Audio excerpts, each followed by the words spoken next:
based sa economy natin eh. Ang drugs kasi mga tao dito, just remember, no? Bakit may mga tao gumagamit ng drugs? Remember, hindi sila addict.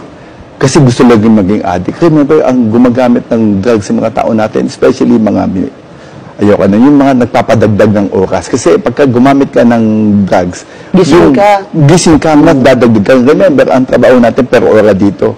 Hindi naman tayo yung sigurado eh.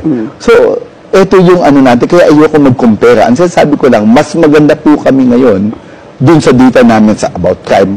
Mas nabu-broadcast lang ngayon kasi hindi dati takot mag-report.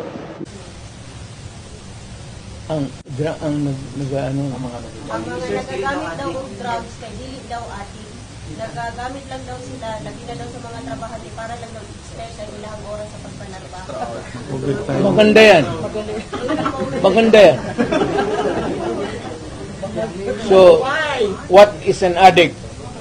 And what is not an addict? An addict who uses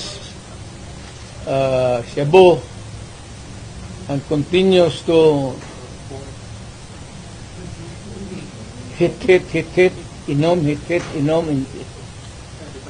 But the other kind of addict is trabaho, hit, para hindi makatulog, hit. Tapos at the end of the day, siya ang kakainin na makinarya niya. Kasi sabog na siya. Siya na yung papasok doon sa oil mill o sa